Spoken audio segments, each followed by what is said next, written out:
శ్రీమద్భగవద్గీత పంచమాధ్యాయం సన్యాస యోగం శ్లోకం 1-10 నివార్య సంశయం జిష్ణోన్ః కర్మసన్యాసయోగై జితేంద్రియస్య చ యతేన్ః పంచమే ముక్తిమబ్రవీత్ సన్యాసం కర్మణాం కృష్ణ పునర్యోగం చ సంససి యంశ్రేయ ఏతయోరేకం తన్మే బ్రూహి సునిశ్చితం.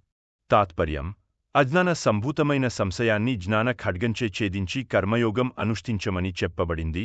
ఇక్కడ పూర్వాపర విరోధం ఉందని తలుస్తూ అర్జునుడు పలికెను, కృష్ణ, నీవు కర్మత్యాగాన్ని, కర్మానుష్ఠానాన్ని కూడా మళ్లీ చెప్పుతున్నావు. ఈ రెండింటిలో ఏది శ్రేయస్కరమో చక్కగా నిశ్చయించి నాకు తెలియజెప్పు. సంన్యాసః కర్మయోగశ్చ నిన్హశ్రేయ సకరావుభో తయోస్తు కర్మ సమన్యాసాత్కర్మయోగో విశిష్యతే. తాత్పర్యం శ్రీభగవానుడు పలికెను కర్మసన్యాసం, నిష్కామకర్మయోగం ఈ రెండు కూడా ముక్తిదాయకాలే. ఈ రెండింటిలో కర్మసన్యాసం కంటే నిష్కామ కర్మయోగమే నీవంటి అధికారులకు శ్రేష్టమైనది. జ్ఞేయస్స నిత్య సన్యాసి యో న ద్వేష్టి న కాంక్షతి నిర్ద్వంద్వో హి మహాబాహో సుఖం బగ్ధాత్ ప్రముచ్యతే. తాత్పర్యం అర్జునా, విద్వేషం ఆసక్తి లేనివారు కర్మలను ఆచరిస్తున్నా కూడా నిత్యసన్యాసియే అని గ్రహించు. సుఖదుఖాది ద్వంద్వరహితుడైన వాడు అనాయాసంగా ముక్తిని పొందగలడు. సాంఖ్యయోగౌ పృథగ్బాలాన్ః ప్రవదంతి న పనితాన్ః ఏకమప్యాస్థితః సమ్యగుభయోర్విందతే ఫలం. తాత్పర్యం అజ్ఞులే కర్మసన్యాసం, కర్మయోగం వేరువేరని చెబుతారు. పండితులు అలా చెప్పరు. ఈ రెంటిలో ఏ ఒకటైనా చక్కగా అనుష్ఠింపబడితే రెండింటి ఫలమూ లభిస్తుంది. ఎలా అంటే కర్మయోగం పరిపూర్ణంగా ఆచరింపబడితే శుద్ధచిత్తుడై జ్ఞానం పొంది ఈ రెంటి ఫలమైన కైవల్యాన్ని పొందుతారు. ఈ రెండింటికి వేరు వేరు ఫలాలు లేవు. యత్సాంఖ్యేన ప్రాప్యతే స్థానం తద్యోగైరపి గమ్యతే ఏకం సాంఖ్యం చ యోగం చ యః పశ్యతి స పశ్యతి.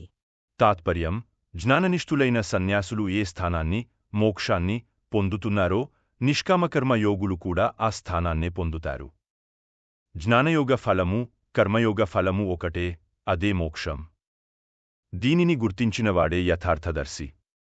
సన్యాసస్తు మహాబాహో దుఃఖమాప్తుమయోగత యోగయుక్తో మునిర్బహ్మ నచరేనాధి గచ్చత్.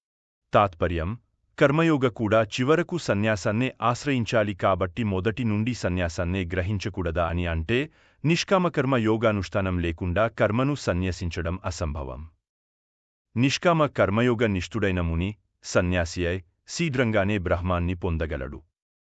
కనుక చిత్తశుద్ధి లభించే వరకు సన్యాసం కంటే కర్మయోగమే మంచిది. యోగయుక్తో విశుద్ధాత్మా విజితాత్మా జితేంద్రియః సర్వభూతాత్మా భూతాత్మా కుర్వన్నపి న లిప్యత్. తాత్పర్యం కర్మయోగ క్రమంలో బ్రహ్మలాభమైన తరువాత ఆచరించే కర్మ బంధమవుతుందా అనే సందేహానికి ప్రత్యుత్తరం నిష్కామ కర్మయోగ నిష్ఠుడు, శుద్ధచిత్తుడు, సంయత శరీరుడు, జితేంద్రియుడు, సర్వభూతాల ఆత్మ తన ఆత్మయే అని గుర్తించేవాడు అయిన పురుషుడు లోకసంగ్రహ నిమిత్తంగాని లేక స్వాభావికంగాగాని కర్మలను ఆచరించినప్పటికీ బంధించబడడు. నైవ కించిత్కరోమీతి యుక్తోమన్యేత తత్వవిత్ పశ్యన్ శృణ్వన్ స్పృశన్ జివ్రనస్నన్ గచ్చన్ స్వపన్ స్వసన్ ప్రలపన్ విసృజన్ గృహణన్నున్మిషన్ నిమిషనప్ ఇంద్రియాన్ ఇంద్రియార్థేషు వర్తంత ఇతి ధారయన్.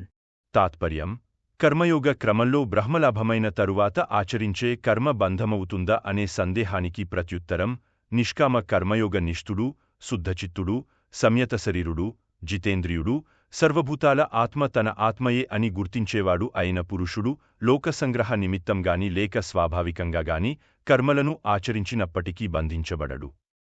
బ్రహ్మణ్యాధాయ కర్మాణి సంగం త్యక్త్వా కరోతి యః లిప్యతే న స పాపేన పద్మపత్రమివాంహస్.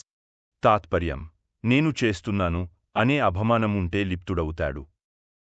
అశుద్ధ చిత్తుడవడం వల్ల సన్యాసం లేదు.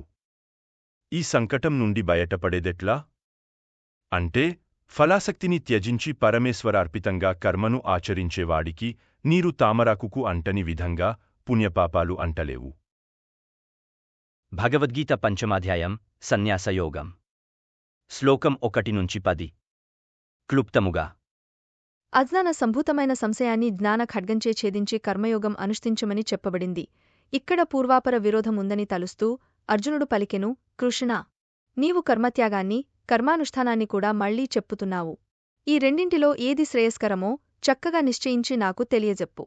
శ్రీభగవానుడు పలికెను కర్మసన్యాసం, నిష్కామ కర్మయోగం ఈ రెండు కూడా ముక్తిదాయకాలే. ఈ రెండింటిలో కర్మసన్యాసం కంటే నిష్కామ కర్మయోగమే నీవంటి అధికారులకు శ్రేష్ఠమైనది. అర్జునా, విద్వేషం ఆసక్తి లేనివారు కర్మలను ఆచరిస్తున్నా కూడా నిత్యసన్యాసియే అని గ్రహించు. సుఖదుఖాది ద్వంద్వరహితుడైనవాడు అనాయాసంగా ముక్తిని పొందగలడు. అజ్ఞులే కర్మసన్యాసం, కర్మయోగం వేరువేరని చెబుతారు. పండితులు అలా చెప్పరు. ఈ రెంటిలో ఏ ఒకటైనా చక్కగా అనుష్ఠింపబడితే రెండింటి ఫలమూ లభిస్తుంది. ఎలా అంటే కర్మయోగం పరిపూర్ణంగా ఆచరింపబడితే శుద్ధచిత్తుడై జ్ఞానం పొంది ఈ రెంటి ఫలమైన కైవల్యాన్ని పొందుతారు. ఈ రెండింటికి వేరు ఫలాలు లేవు. జ్ఞాననిష్ఠులైన సన్యాసులు ఏ స్థానాన్ని, మోక్షాన్ని పొందుతున్నారో నిష్కామకర్మ యోగులు కూడా ఆ స్థానాన్నే పొందుతారు. జ్ఞానయోగ ఫలము, కర్మయోగ ఫలము ఒకటే, అదే మోక్షం. దీనిని గుర్తించినవాడే యథార్థదర్శి. కర్మయోగి కూడా చివరకు సన్యాసాన్నే ఆశ్రయించాలి కాబట్టి మొదటి నుండి సన్యాసాన్నే గ్రహించకూడదా అని అంటే, నిష్కామకర్మ యోగానుష్ఠానం లేకుండా కర్మను సన్యసించడం అసంభవం.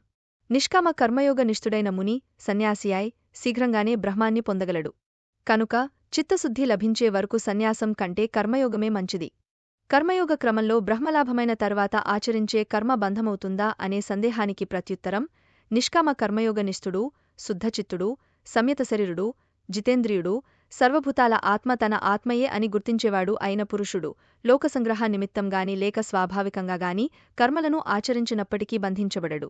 కర్మలను ఆచరిస్తున్నా బంధించబడడు అనేది విరుద్ధమే అనే ఈ శంకను కర్తృత్వాభిమానం లేకపోతే కర్మబంధం కాదు అని చెప్పి నివారిస్తున్నాడు. తత్వవేత్తైన కర్మయోగి దర్శన, శ్రవణ, స్పర్శ, ఘ్రాణ, భోజన, గమన, నిద్ర, శ్వాసగ్రహణ, కథన, త్యాగ, గ్రహణ, ఉన్మేష, నిమేషాది ఇంద్రియ వ్యాపారాలలో ఇంద్రియాలు తమ విషయాలలో ప్రవృత్తములవుతున్నాయి అని నిశ్చయించుకుని తాను ఏమీ చేయడం లేదని గ్రహిస్తాడు. నేను చేస్తున్నాను అనే అభిమానముంటే లిప్తుడవుతాడు. అశుద్ధ చిత్తుడవడం వల్ల సన్యాసం లేదు. ఈ సంకటం నుండి బయటపడేదెట్లా అంటే, ఫలాసక్తిని త్యజించి పరమేశ్వరార్పితంగా కర్మను ఆచరించేవాడికి నీరు తామరాకుకు అంటని విధంగా పుణ్యపాపాలు అంటలేవు.